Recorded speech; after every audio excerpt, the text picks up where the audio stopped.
Halo semua, perkenalkan, saya Diki Suryanto, mahasiswa mata kuliah perangkat lunak untuk teknik sipil. Jadi di sini saya akan menjelaskan atau mereview tugas perangkat lunak saya menggunakan aplikasi PTV Visim. Jadi pada tugas ini yang pertama saya lakukan adalah menginput motor pada 2D 3D models. Jadi caranya adalah dengan menambah seperti ini. Kita tunggu, setelah menambah dipilih vehicles, baru pilih road. Setelah itu dipilih jenis motornya, misalnya motor besar atau skuter. Lalu setelah itu diinputin akan muncul tampilan seperti ini, motor gede dan motor kecil. Di sini saya beri nama. Lalu selanjutnya yang saya lakukan adalah ke 2D 3D model distribution. Jadi di sini adalah saya menambahkan motor di sini dengan cara menambahkan lalu di rename gitu. Nah, setelah 2D 3D model distribution, saya menambahkan vehicle types. Vehicle types ditambahkan juga dengan cara di plus lalu diberi nama motor begitu misalnya. Lalu dipilih jenis kendaraannya tadi. Lalu ini kategorinya baik, vehicle modelnya juga motor gitu. Setelah dari vehicle types, selanjutnya saya mengatur driving behavior. Jadi driving behavior itu diatur di sini, base data lalu driving behavior. Nah, driving behavior ini perlu diatur kenapa? Karena ini untuk menyesuaikan dengan negara masing-masing. Misalnya pada kasus ini negaranya negara Indonesia, jadi disesuaikan dengan Indonesia. Jadi setiap unsur-unsurnya sudah diatur sesuai dengan jurnal yang sudah diberikan oleh Pak Zudi sebelumnya. Lalu setelah itu saya menginput backgroundnya. Pada penugasan ini NIM saya berakhir dengan angka 9, jadi saya memperoleh tugas simpang abean. Jadi saya menginput background simpang abean dan backgroundnya ini saya dapat dari Google Maps, Google Satellite. Dan cara menginputnya adalah klik background diklik, lalu diklik kanan pilih sebesar apa, lalu akan muncul, lalu dipilih filenya begitu. Setelah dipilih filenya, yang saya lakukan adalah men-scale. Scale-nya dengan cara kontrol kanan, lalu di scale, set scale. Setelah di set scale, pilih tarik garis dari sini ke sini, lalu di input distance-nya. Pada screenshotan saya di sini scale-nya adalah sebesar 20 meter, jadi distance yang saya input juga 20 meter pada set scale nanti. Lalu selanjutnya, setelah input background, yang saya lakukan adalah menambahkan link. Link dalam penugasan ini tuh berarti jalan. Jadi saya pertama membuat link dari sini ke sini, lalu dari sini ke sini. Semua linknya itu dibuat sesuai dengan keadaan jalan aslinya. Lalu setelah link dibuat, saya menambahkan konektor untuk menyambungkan setiap linknya. Jadi konektor pada kasus ini itu berarti tikungan. Caranya adalah dengan tadi links tadi, lalu konektor dibuat dengan tarik dari sini ke sini misalnya begitu. Lalu continue, tunggu sebentar. Nah, lalu pada kasus ini saya menggunakan spine-nya itu sebesar 8. Spine itu untuk menggambarkan kelengkungannya. Setelah konektor dibuat untuk setiap link begitu, saya masuk ke vehicle routes. Jadi vehicle routes dibuat pada setiap jalan untuk setiap arah. Contohnya dari barat ke utara, dari barat ke timur, barat ke selatan, utara ke timur, utara ke barat, utara ke selatan, dan seterusnya.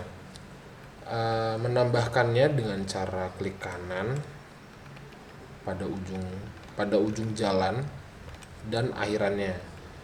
Nah, jadi uh,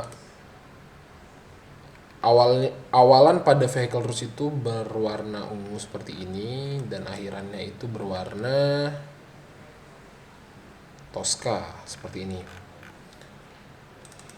Lalu setelah vehicle route sudah dibuat, saya beralih ke vehicle composition. Nah, vehicle composition ini untuk apa? Untuk mengetahui komposisi kendaraan pada setiap linknya, pada setiap jalannya. Itu ditambahkan barat, utara, timur, selatan, lalu pada barat. Nah, di sini yang saya input adalah 3 kategori: car itu mobil biasa, HGV itu kendaraan besar seperti truk atau bis, dan ada motor. Untuk nilai rail flow-nya masing-masing itu diatur sesuai dengan soal. Nah, pada soal sudah diberikan nilai masing-masing pada setiap jalan begini. Nilai-nilai ini diinput ke Excel. Setelah diinput ke Excel, maka akan muncul nilai-nilai yang di bawah inilah yang diinput untuk yang diinput pada rail flow ini. Setelah vehicle composition sudah dibuat untuk setiap jalan, begitu barat, utara, timur, selatan, saya masuk ke vehicle inputs. Nah, vehicle inputs ini caranya adalah dengan mengklik vehicle inputs, lalu diklik pada ujung jalan begini.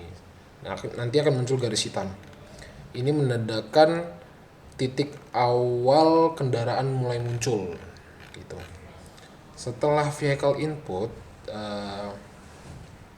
sekarang kita masuk ke sinyal atau pada kasus ini itu untuk lampu merah, lampu hijau, lampu kuningnya, lampu apilnya begitu. Tapi sebelum itu kita ke sinyal controllers dulu. Ke sinyal controllers.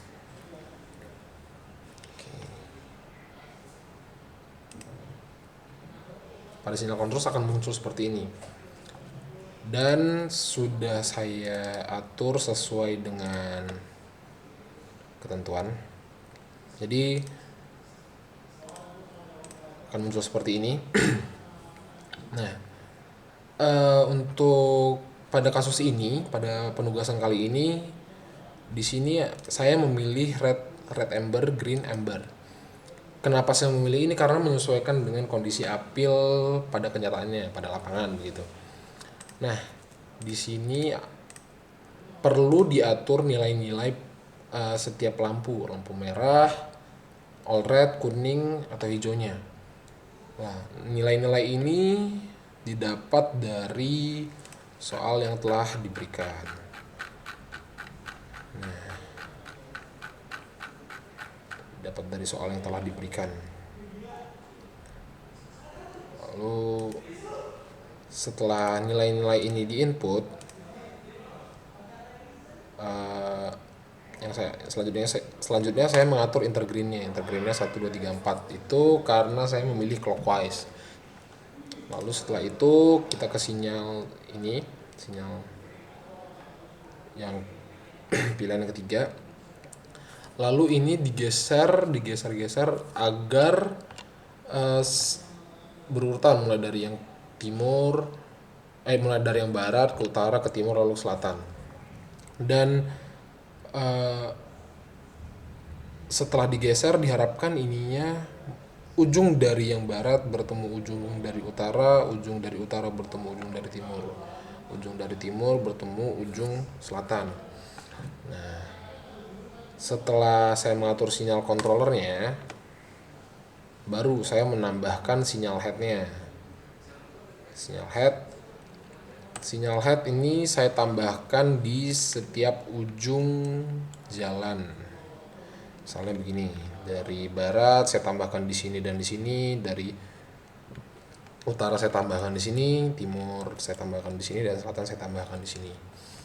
Lalu setelah menambahkan sinyal head,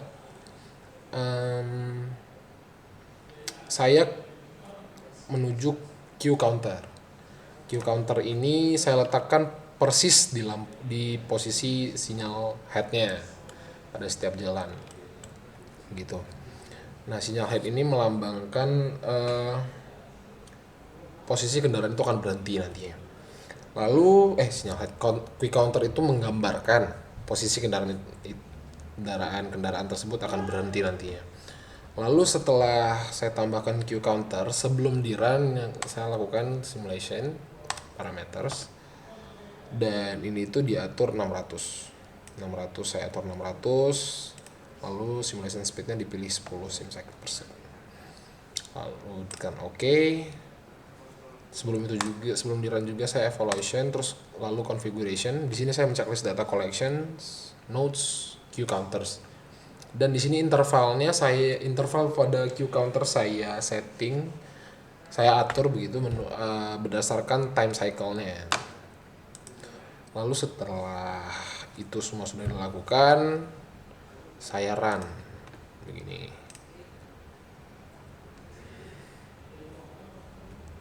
Dan bisa dilihat kendaraan sudah boleh bermunculan. Lalu saat ini run kita bisa lihat Q results-nya. Nah, Q results-nya begini. Pada sinyal head pertama, kenapa Q length-nya ini 0? Karena pada jalan yang pertama ini, dia dimulai dari lampu hijau, jadi tidak ada kemacetan pada interval 0 sampai 142. Nah, pada simpang kedua key length-nya 5,78 dan key length max-nya 13.